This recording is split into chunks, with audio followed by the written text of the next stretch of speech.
অপব্যয়ী পুত্রের উপমা কাহিনীকে বিভিন্ন নামে আখ্যায়িত করা যায়, যেমন অপব্যয়ী পিতার উপমা কাহিনী, কারণ ছোট ছেলের জন্য তাঁর অপরিসীম দয়া, করুণা ও ভালোবাসা উপচে পড়ে। হারানো পুত্রের উপমা কাহিনী, বড় ভাই তার ছোট ভাইয়ের সাথে সম্পর্ক ছিন্ন করেছিলেন। গজগজানির উপমা কাহিনী, বড় ভাইয়ের গজগজানি ও বিরক্ত মনোভাব ছোট ভাইয়ের জন্য গুরুত্বপূর্ণ ছিল। এই উপমা কাহিনীর শিরোনাম যাই হোক না কেন, এই উপমা কাহিনীর গুরুত্বপূর্ণ বিষয় হল সত্যিকারে ঈশ্বরকে তা মহিমান্বিত করে।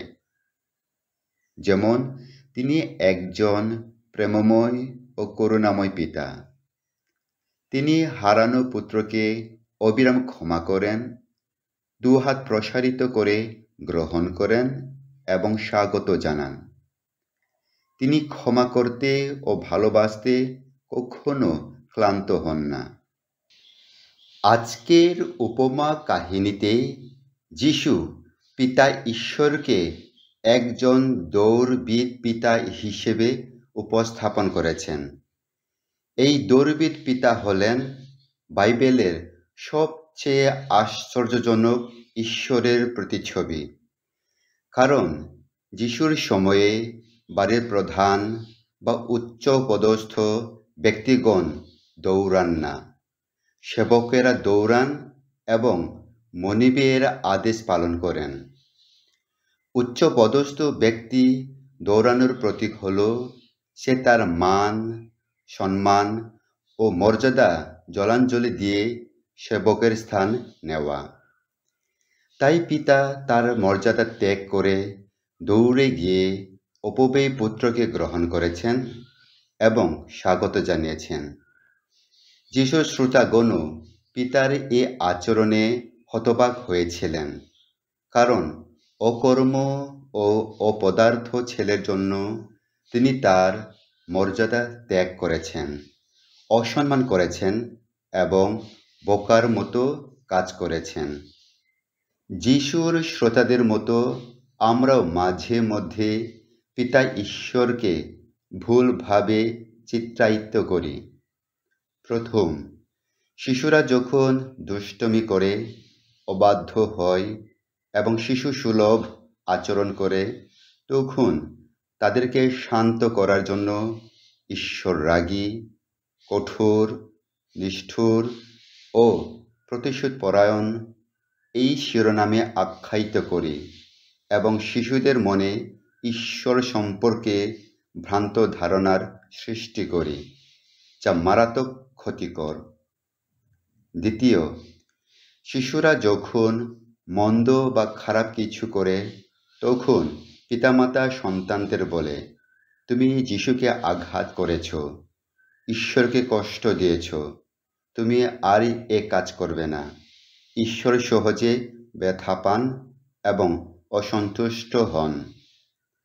তৃতীয়, সন্তানেরা যখন পিতামাতার ইচ্ছা অনুসারে কাজ করে না, তখন তারা বলে, সেই ঈশ্বরের ভালোবাসা থেকে বঞ্চিত হবে।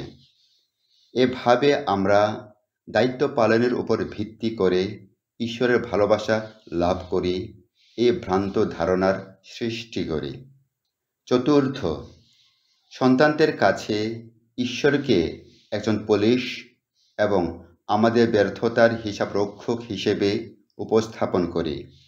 এভাবে আমরা ঈশ্বরকে আমাদের শত্রু, গোয়েন্দাগিরি হিসেবে চিহ্নিত করি। পঞ্চম, সন্তানদের কাছে ঈশ্বরকে একজন বদমেজাজি ও পরীক্ষক হিসেবে চিত্রায়ন করি।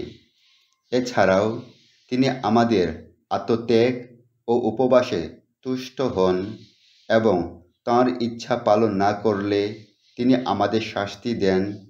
এভাবে ঈশ্বর সম্পর্কে ভ্রান্ত ধারণার জন্ম দেয়। কিন্তু যিশু এই উপমা কাহিনীর মাধ্যমে শিক্ষা দিচ্ছেন যে ঈশ্বর সর্বদা প্রেমময়, করুণাময়। তিনি আমাদের সকল দুর্বলতা ও সবলতা নিয়েই নিঃশর্তভাবে ভালোবাসেন। তাঁর কাছে আসার আগেই তিনি আমাদেরকে গ্রহণ করেন ও ভালোবাসেন। পরিশেষে পিতা ঈশ্বরই হলেন অপব্যয়ী পিতা, কারণ তাঁর ভালোবাসা অপরিসীম। তাঁর করুণা তিনি কখনো গণনা করেন না। তার যা আছে সবই তিনি উজাড় করে দিতে প্রস্তুত।